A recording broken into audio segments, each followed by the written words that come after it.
Tonight, Ontario expands its vaccine rollout. And it says here your wait time is more than an hour. Tens of thousands of Ontarians scrambled to book their vaccine through the online portal as Ontario downgrades its eligibility to anyone 18 and over. She's like a typical 6-year-old. She wants to be outside. She wants to be playing. With outdoor facilities off limits and sports leagues canceled, families are really feeling the toll. And business owners along Dundas Street West tell me they feel like they are under siege after a rash of break-ins. We'll have reaction from business owners as well as video from some of the break-ins coming up. Good evening, I'm Kelda Yoon. A boost in Ontario's vaccine supply means more residents are now able to book an appointment. And beginning today, anyone 18 and older living in a designated hotspot is able to book a shot through the province's online booking system. And as of late this afternoon, more than 120,000 people had booked their first and second appointments. Our Chris Glover has the latest on the expanded vaccine rollout. It says here your wait time is more than an hour, which, I've definitely been waiting more than an hour. A rocky start for 26-year-old Alyssa Lapierre this morning navigating the provincial vaccine booking system. It just seems like it's a bit of a mess right now. But after 2 hours, success. Did it feel kind of like booking a concert ticket or something like that? Yeah, that's exactly how I would describe it. Like you're just like so excited, but it's just funny because it's a vaccine that usually people, like the flu shot, you'd never see people lining up to get a flu shot, but this is just like historic, it's like this big moment that everybody's kind of excited to kind of be a part of. Her North Scarborough neighborhood is one of 114 identified COVID hotspots in Ontario, where today people as young as 18 could book a vaccine through the province. It means people may not have to turn to these multi-hour lineups, weathering the elements at mobile clinics. And it's nice to have something to smile about when there's a lot of doom and gloom that we've been talking about lately. I'm really excited to see the impact that this can have on hotspots that have been dealing with just so much suffering. In Ontario and Toronto, more than 40% of eligible people have now had at least their first shot. Nothing matters more than people coming out for vaccination. The city's 9 mega clinics are running well below capacity, but staffing and capacity is ready to increase with anticipated supply. Best news to me would be if Dr. DeVilla phoned me or the province phoned and said that there is additional vaccine available, we would immediately be able to pivot and increase our clinic capacity. It's not just the mega clinics. Roughly 100,000 additional doses are going to mobile clinics in hotspot Toronto neighborhoods this week too. These are shots in the right arms, in the right neighborhoods, in order to meaningfully stop the spread of COVID-19. And there are still lots of appointments available to book between May 3rd and June 6th. More than 330,000 appointments are available at City of Toronto operated clinics, and the eligibility is going to widen very soon. Just on Thursday, that will include people who are over 50, people who have high-risk health conditions, Indigenous people, and people who can't work from home, including teachers. They will all be able to start booking as of Thursday using the provincial system. Chris Glover, CBC News, Toronto. Toronto police laid 221 charges this weekend in response to gatherings that violated Ontario's lockdown measures.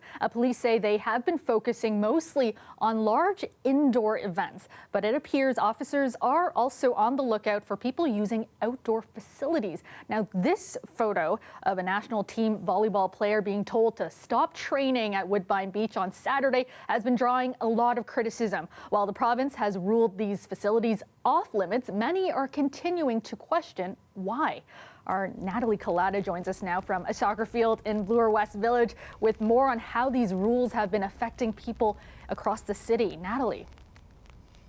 Well, Kelda, at fields like this one where I am now, it's where people come to exercise, to work off that stress, because the toll of this pandemic is really settling in.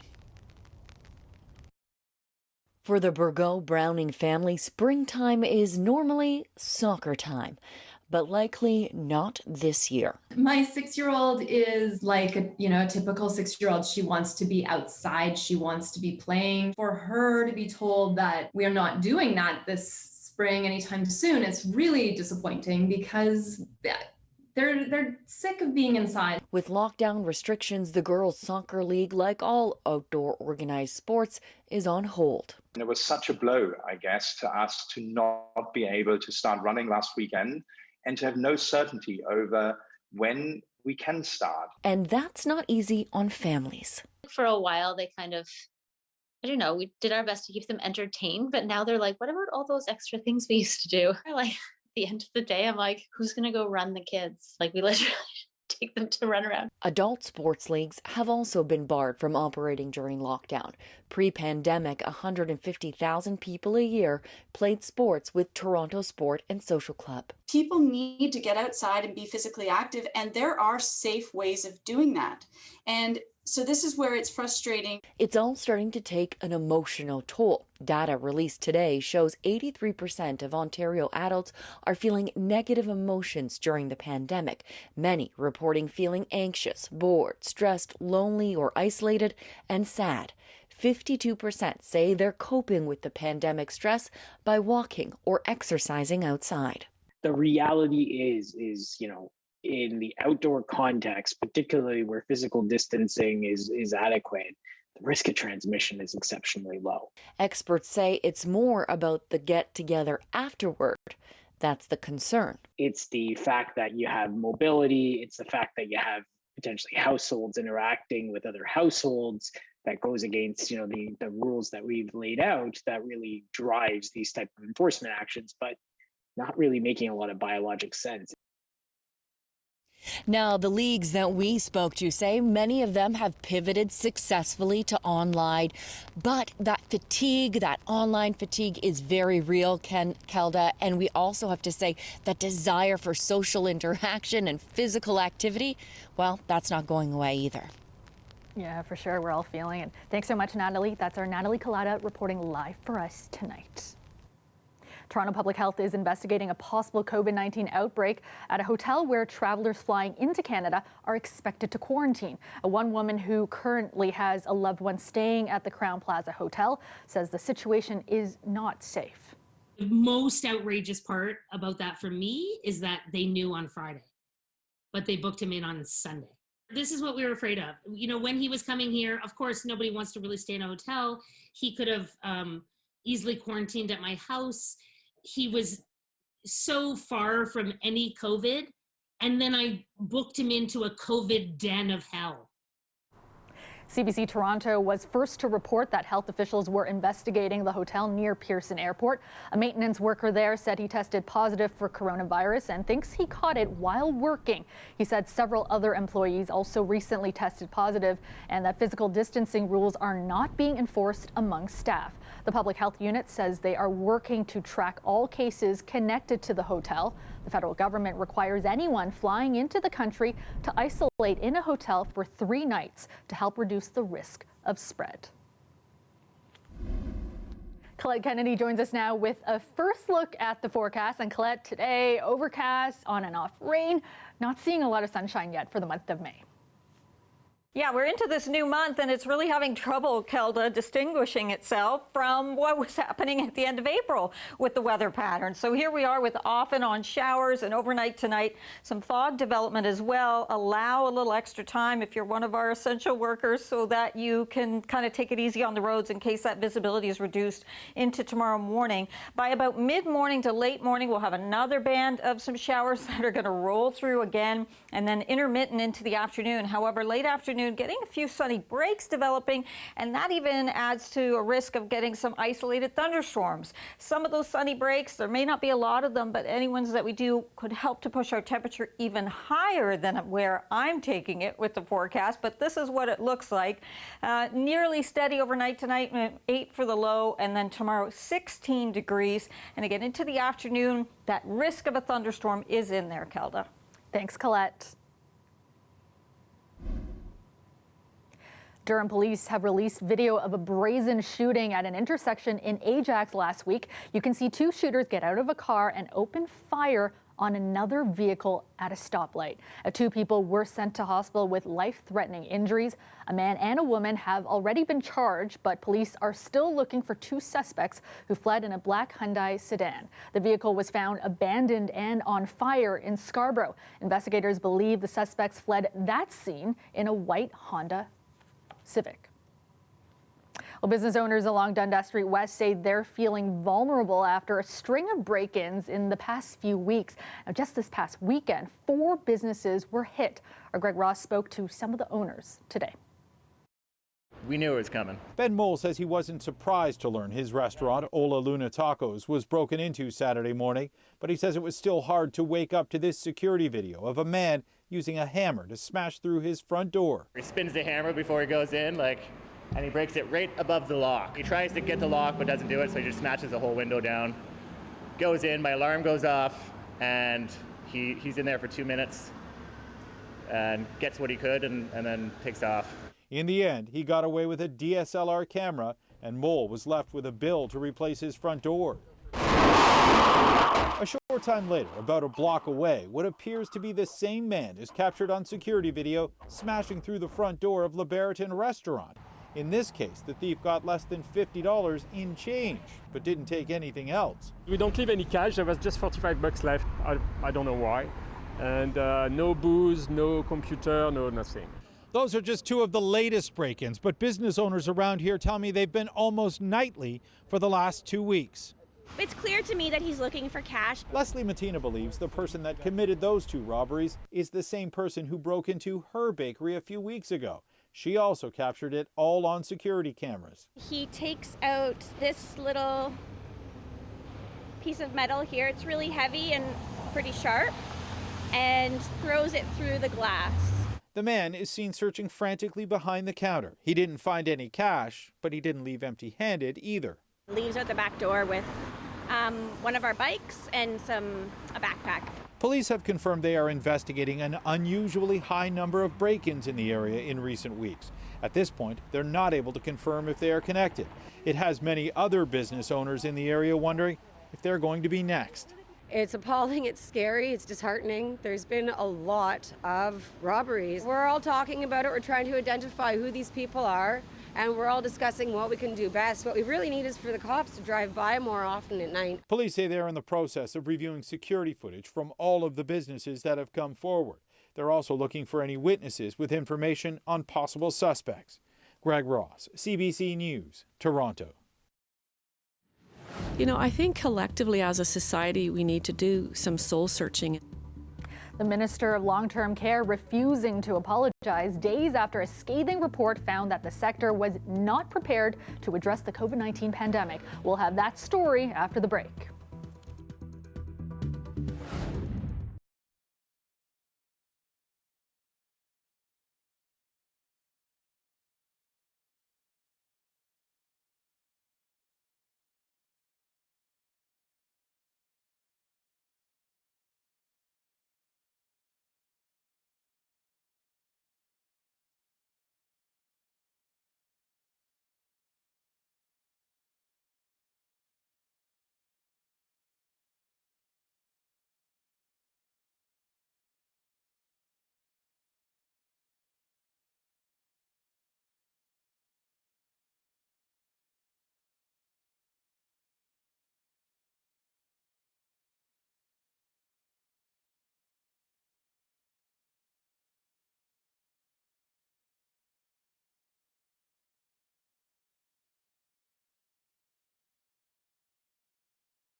Minister of Long-Term Care, Mary Fullerton, is speaking out publicly for the first time since last week's scathing report that found the long-term care sector was not prepared for the pandemic. But Fullerton is refusing to apologize. And as our Farah Morali reports, families of those who have died are concerned that nothing will change. It's been 4 months since Ping Chu died with COVID-19.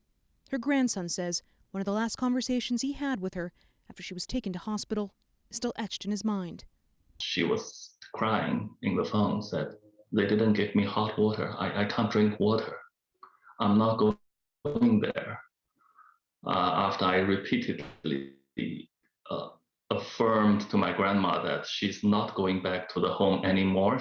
What Zhao wanted today, an apology for the way his grandmother was cared for at the Tender Care Living Center. Instead, this is what he got. I think collectively as a society, we need to do some soul searching and understand why, it took a pandemic to address the capacity issues in long-term care, the staffing issues in long-term care. That was the closest the Minister of Long-Term Care came to apologizing for the crisis that unfolded in long-term care homes. The Commission's damning report found the ministry had no plan to protect residents from the pandemic that killed nearly 4,000 people in its care. Fullerton again today blamed decades of inaction by previous governments, staffing, and community spread for the crisis. It was the minister's job to protect seniors in long-term care. She failed. Will she do the right thing and resign? The minister did acknowledge it's already working on some of the report's recommendations, like boosting staffing, improving infection protection measures, and increasing home capacity. Most of what the minister emphasized today was dollars that they had already committed, right? So I didn't see a lot of new committed dollars being put forward today. And again, I acknowledge the report just dropped, but these aren't things that these are things they should have been thinking about anyways. The minister's lack of an apology isn't giving some optimism things will change soon. Because I don't see any acceptance of responsibility, and I'm seeing a trend where any action that is really taken is performative. It's not reflecting the urgency of what's actually needed. Nobody is being accountable for all of this, and I don't see anyone would be incentivized to make improvements. More details on next steps will have to wait longer. Thank you. Minister, can you stay a little longer? There are more reporters on the phone line, and this is a very important issue. The minister walked out after taking 3 questions today. Farah Morali, CBC News, Toronto. Thornton to the line. Muzzin. His shot deflected, scores! The Leafs in Montreal tonight facing off against the Habs, looking to extend their winning streak to 6. This one would go into overtime with 17 seconds remaining. Habs rookie Cole Caulfield comes off the bench and scores the winner. Montreal takes it 3-2. The teams will meet again for a rematch on Thursday. Cloudy with light rain this evening, tapering into showers overnight, and still a little bit foggy out there. Currently, it's about 8 degrees downtown. Let's go back to Colette now with a look at your extended forecast. And Colette, the fog will linger into tomorrow morning, and as you mentioned, in the afternoon, possible thunderstorms. Yeah, we've got a lot of different things going on as we head into the day on Tuesday. But tonight with some of that fog, patchy in nature, but some areas a little bit dense. So be aware of that and allow that extra time. Off and on wet conditions, especially in the early and mid part of the day tomorrow, but that afternoon thunderstorm risk in there too. And after tomorrow, so tomorrow afternoon temperatures near seasonal, with a little bit of extra sunshine in the afternoon with some breaks. It may even spike a bit, but from Wednesday onward, we're looking at our daytime highs, not necessarily the overnight lows, although a couple of cases of them too, are going to be sort of on the cool side and below seasonal. The highs for today, Windsor, that 20 degrees was essentially from the wee hours like near midnight or just after. And then the temperature much of the day in the afternoon was around 15 degrees. 15 for Oshawa, 13 for Toronto and Kingston and Ottawa. Daytime high, double digits, but just 11 degrees. So There's some of that showery activity. You do need the umbrella around. May keep it a little bit cooler into the Niagara region with a little extra rain passing through your skies. And then as we get into a few sunny breaks tomorrow, that enhances that thunderstorm risk.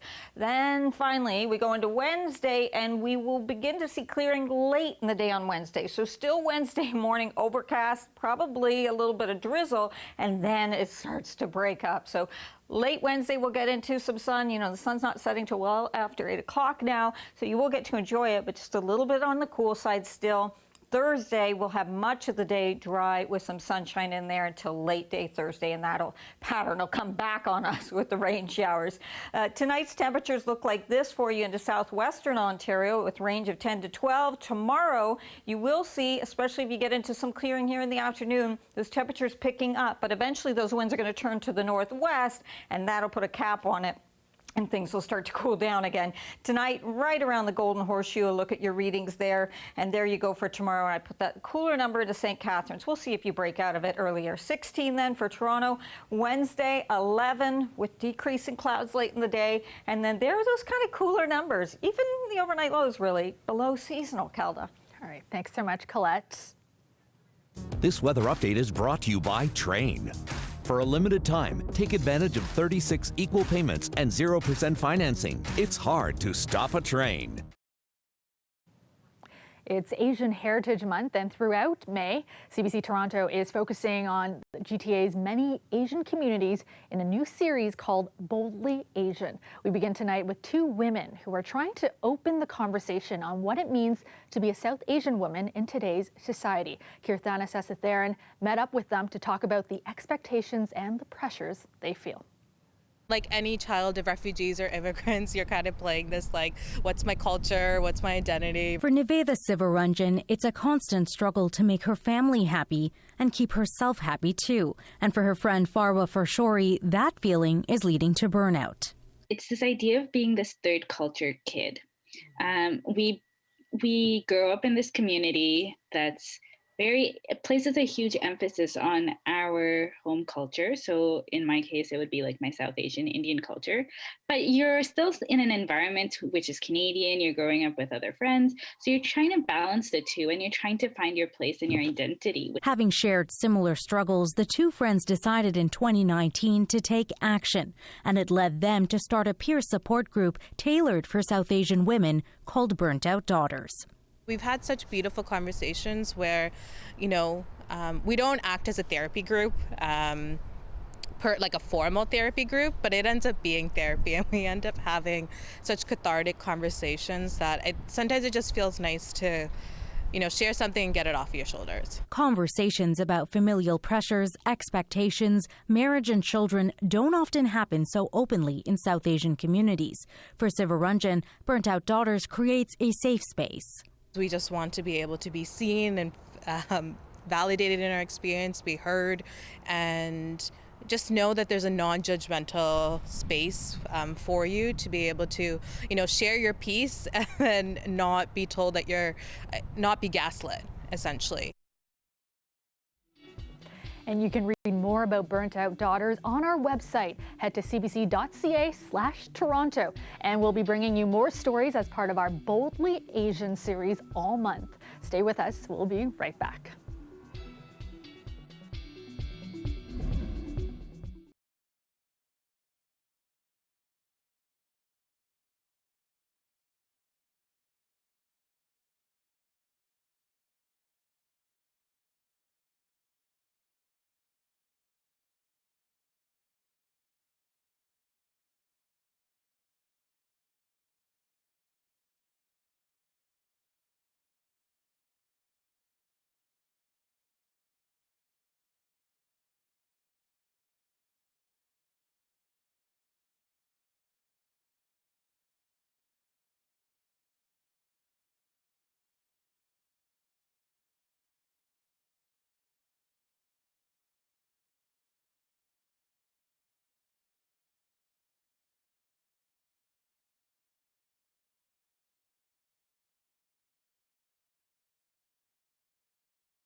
Finally tonight, an endangered tiger at the Toronto Zoo has given birth to 3 cubs.